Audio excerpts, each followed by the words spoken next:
Assalamualaikum dan selamat sejahtera semua. Selamat datang ke channel Cikgu Murni. Hari ini Cikgu akan menerangkan bab 2.2 iaitu Perjanjian London 1824 dan kesannya terhadap alam Melayu. Sebelum itu, jom kita lihat dulu standard pembelajaran 7.2.2 iaitu murid boleh menghubungkaitkan Perjanjian London 1824 dengan kesannya terhadap alam Melayu. Manakala elemen siwik kewarganegaraan dan nilai, murid dapat menilai kepentingan mempertahankan kedaulatan negara.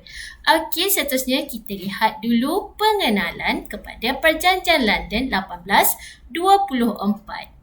Yang pertama, persaingan kuasa barat di alam Melayu membawa kepada perancangan British dan Belanda untuk membuat pembahagian kawasan pengaruh masing-masing. Seterusnya, perancangan ini terhasil melalui Perjanjian London 1824 yang ditandatangani oleh British dan juga Belanda.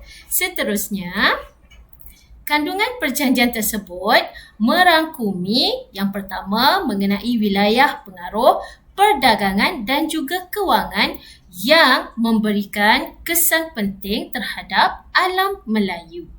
Okey, seterusnya kita lihat antara syarat Perjanjian London 1824.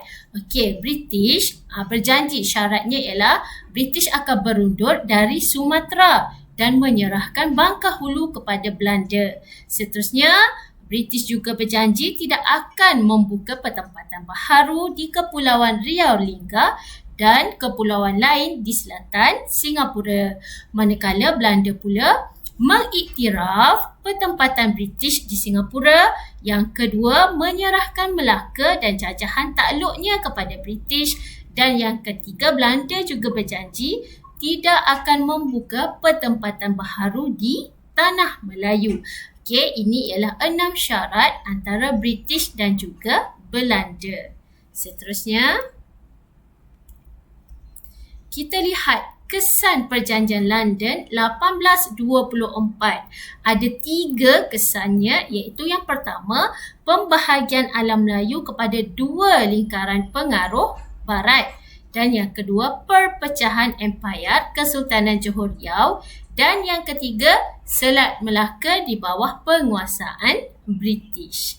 Kita akan lihat satu persatu. Yang pertama, kita lihat pembahagian alam Melayu kepada 2 lingkaran pengaruh barat. Okey, yang pertama, sempadan. Kita lihat Selat Melaka dan Selat Singapura dijadikan sempadan. Okey, Selat Melaka dan Selat Singapura dijadikan sempadan yang memisahkan wilayah pengaruh British dan juga wilayah pengaruh Belanda di alam Melayu. Okey, yang kedua kesannya ialah mengutamakan kepentingan iaitu British dan Belanda hanya mengutamakan kepentingan mereka terjamin dan meminggirkan kedaulatan kerajaan-kerajaan alam Melayu. Dan yang ketiga, entiti geopolitik baharu iaitu di mana mewujudkan entiti geopolitik baharu yang dikenali sebagai tanah Melayu di bawah pengaruh British. Dan yang keempat, kesannya ialah wilayah pengaruh Belanda. Wilayah pengaruh Belanda dikenali sebagai Hindia Timur Belanda. Kita lihat kesan yang kedua iaitu berlakunya perpecahan Empayar Kesultanan Johor Riau. Okey, seperti yang kita tahu, pemerintahan wilayah kekuasaan Kesultanan Johor Riau yang luas meliputi Johor, Pahang, Singapura dan Kepulauan Riau Lingga telah berpecah belah. Okey, jadi kita akan lihat kesan yang pertama iaitu Singapura menjadi tanah jajahan British. Yang kedua, berakhirnya Kesultanan Riau Lingga. Dan yang ketiga, pengisytiharan kedaulatan Pahang. Okey, kita akan lihat satu persatu. Yang pertama, kita lihat Singapura menjadi tanah jajahan British. Okey, yang pertama, Johor dan Singapura diperintah oleh Sultan Hussein Muhammad Shah dan Temenggung Abdul Rahman berada di bawah pengaruh British. Yang kedua, kita lihat pada Ogos 1824, Sultan dan Temenggung didesak menandatangani perjanjian untuk menyerahkan Singapura kepada British.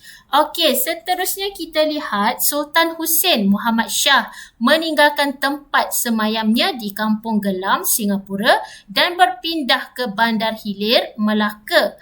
Baginda mangkat pada tahun 1835 dan dimakamkan di Melaka. Kemudian pemerintah Johor kemudiannya memindahkan pusat pemerintahan Johor ke Johor Bahru. Okey, yang ini kita dah lihat dalam video sebelum ini, iaitu bagaimana peluasan kuasa British di Singapura, di mana kita lihat Singapura telah menjadi tanah jajahan British. Okey, seterusnya kita lihat kesan yang kedua, iaitu berakhirnya Kesultanan Riau Lingga, di mana yang pertama kita lihat Kepulauan Riau Lingga diperintah oleh Sultan Abdul Rahman dan berada di bawah pengaruh Belanda. Kemudian pada tahun 1911, institusi Kesultanan Riau Lingga dihapuskan oleh Belanda. Kemudian wilayah Riau Lingga kemudiannya diperintah secara langsung oleh Belanda melalui Residen Riau. Okey, yang ketiga kita lihat pengisytiharan kedaulatan Pahang. Okey, perpecahan Kesultanan Johor Riau berlaku apabila Bendahara Tun Ali di Pahang cuba membebaskan Pahang daripada Kesultanan Johor Riau berikutan pengukuhan kuasa barat di Singapura dan Johor serta pergolakan di Riau Lingga.